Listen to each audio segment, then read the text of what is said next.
Well, Ripple Swell just happened, and guys, big updates are happening around it as we did expect. It was a great Swell event.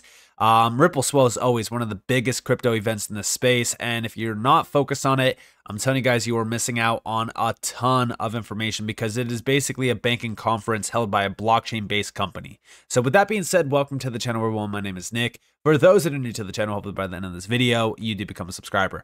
So let's take a quick look at this because this is from the president of Ripple, Monica Long. We have hot off the heels of Swell. I'm excited to share another exciting milestone with new customer Garanti.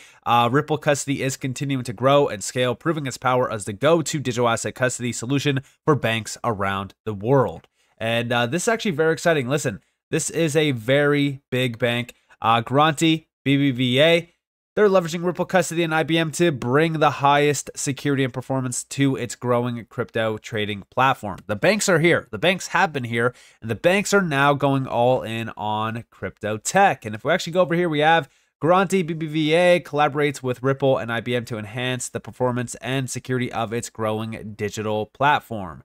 They aim to provide high-performance security and customer trust standards of digital assets by establishing strategic collaborations with Ripple through the service received from its subsidiary and IBM for the safe custody of its crypto asset trading platform, which serves more than 14,000 users. Now, again, 14,000 users are the ones that are actually on its crypto asset trading platform.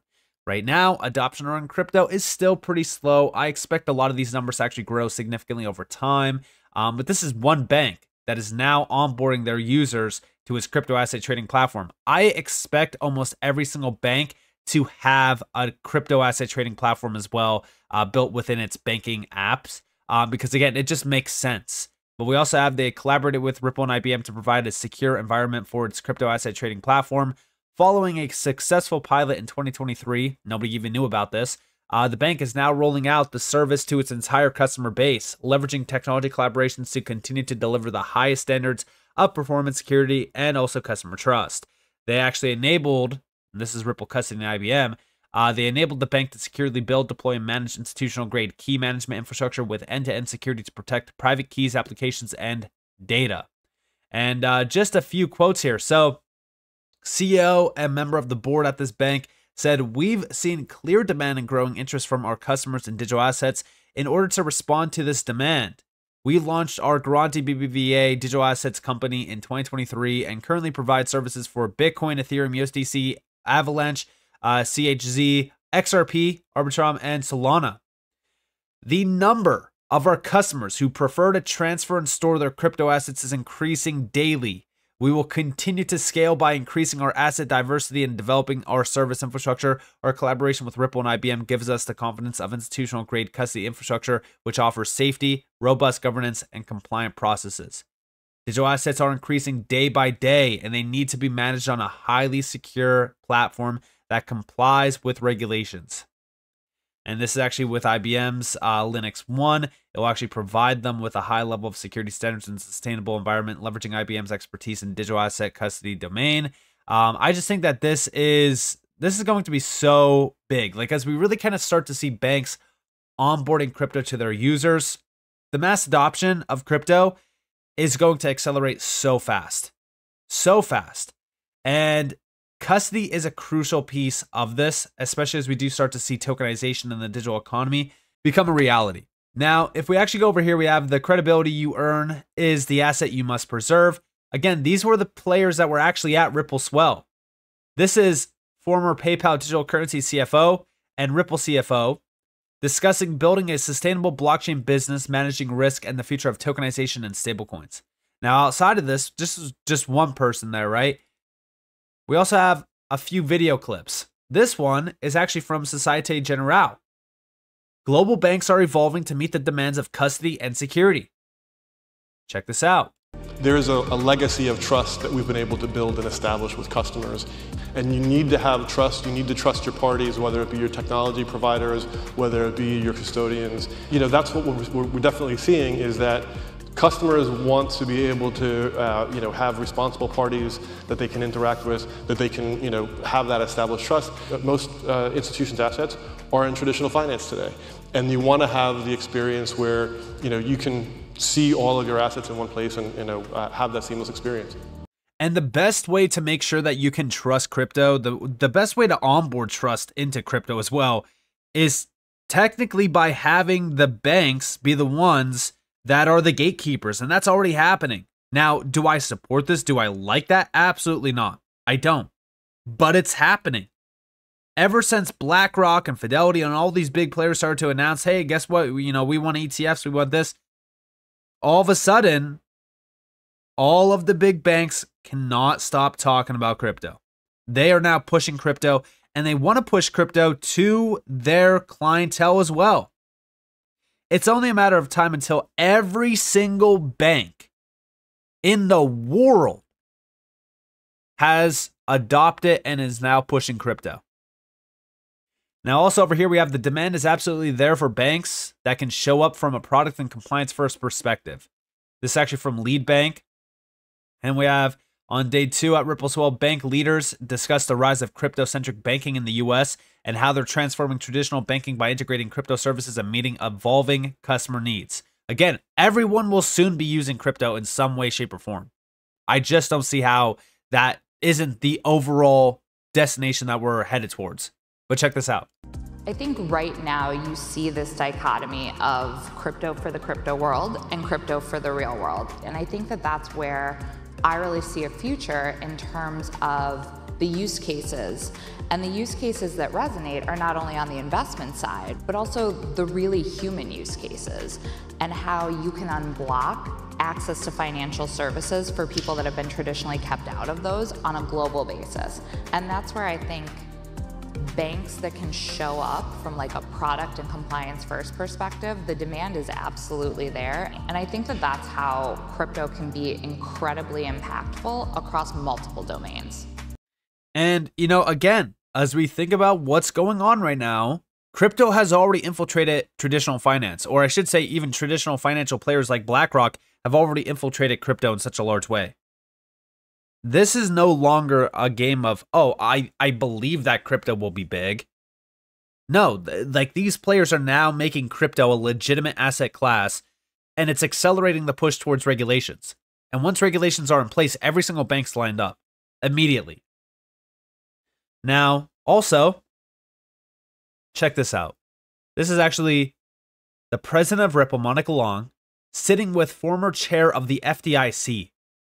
The challenge is to adapt and learn from our current regulatory structure about how to address risk and let positive innovations flourish. Check this out. What are other ways that the private sector can work with the public sector to help create that clarity? The crypto industry needs to understand what the regulators' objectives are, what the concerns are. The current structure doesn't work because it's not so heavily intermediated. You don't have the same gatekeepers that you have with the banks or the brokerages or the centralized clearing and settlement systems. It's a promise of new ways of doing business, and the issues are the same, but the structure needs to be different. The challenge is to adapt and learn from our current regulatory structure about how to address those risks and let the positive innovations flourish. And again, as we really look at what's going on, listen, regulations in the US are still ongoing, but outside of the US, regulations continue to heat up in such a large way. It's only a matter of time until we have a harmonized framework globally, which, yes, by the way, I will be talking about in this video, so stay tuned to that. But all of this, all of these things that are, crucial for these banks to onboard crypto to their clientele and ultimately be a bridge to mass adoption, it's already happening. It's already becoming a reality. And even over here we have from Smoke Dog, this goes back to August. I remember reporting on this. Yes, banks have arrived to crypto and they are already here and they already have an impact. The beginning of a great convergence.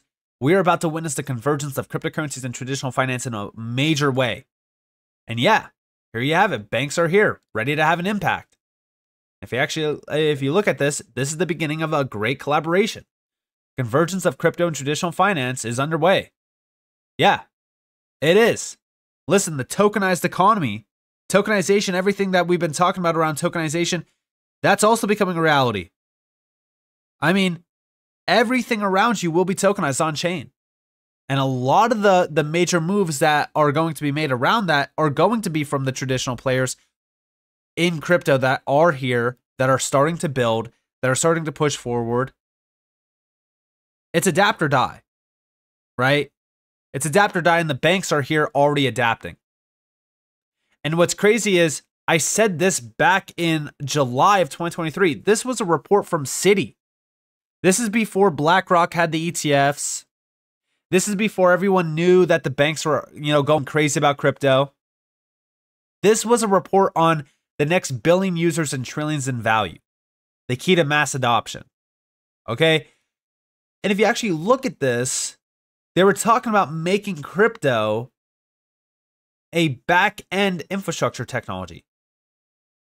So they wanted to be a back-end crypto, or they wanted to be a back-end infrastructure technology where nobody even sees it. They don't even realize it's there, but they're using it.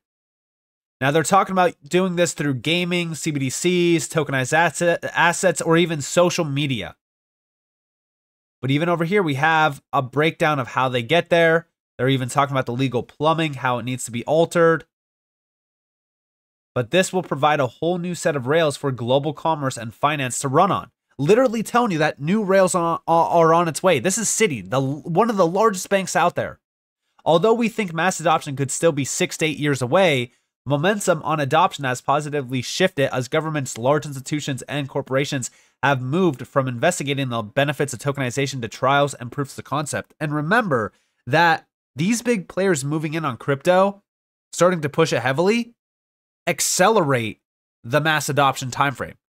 So 6 to 8, I would argue I would say it's like 1.5 years to about 4 years away.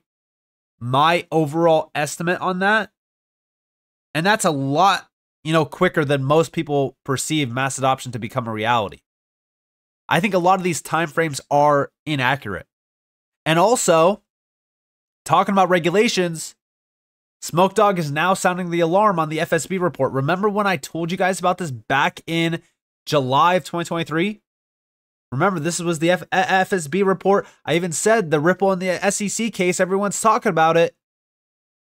It was planned since day one. The FSB recommendations on a global regulatory framework, they literally allowed Ripple to comment and make recommendations on it while in the middle of a lawsuit. And they are predicting that by the end of 2025, they want to implement its recommendations, aka they want to implement its global harmonized regulatory framework by the end of 2025 for crypto. And this is with the G20, this is with the IMF, the World Bank, the BIS, and even over here, October 22nd, 2024 FSB report on G20 crypto asset policy implementation roadmap, aka the timeframe for global regulatory clarity on crypto assets.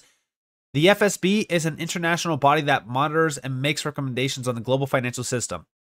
In this report, the FSB conducted a survey of its members, revealing that nearly all have plans in place for a new framework around crypto assets for 2024 to 2025. Their members include central banks, financial regulators, and international standard-setting bodies like the Basel Committee, the top of the financial hierarchy. Most have directly confirmed that their global timeframes for establishing legal frameworks around crypto are set for 2024-2025, not 2026 or 2027. This is international coordination to include crypto assets into the global financial system. And when we actually look at this, right? And if I open this up in a new tab and zoom in on it, here you have high-level overview of jurisdictional, legal, and regulatory developments. And this is a majority of the FSB members expect to reach alignment with the FSB framework by 2025 for crypto assets and stablecoins. Yeah. This is not a joke. Like, this is literally happening. And guess who sits on the board of directors at the FSB? Gary Gensler. The same Gary Gensler that is, attacking crypto, the chairman of the SEC that's still suing Ripple. Yet the FSB allowed Ripple to comment on these recommendations for a global regulatory framework while in the middle of a lawsuit. You can't make this up. So with that being said, I hope that you guys enjoyed this video. If you guys did, definitely leave a like, subscribe, set notifications on because more free content. You guys are more than welcome to follow me on Twitter and join the free Discord down in the description below. And with that being said, guys, it's been Nick. Thanks for watching. Peace out.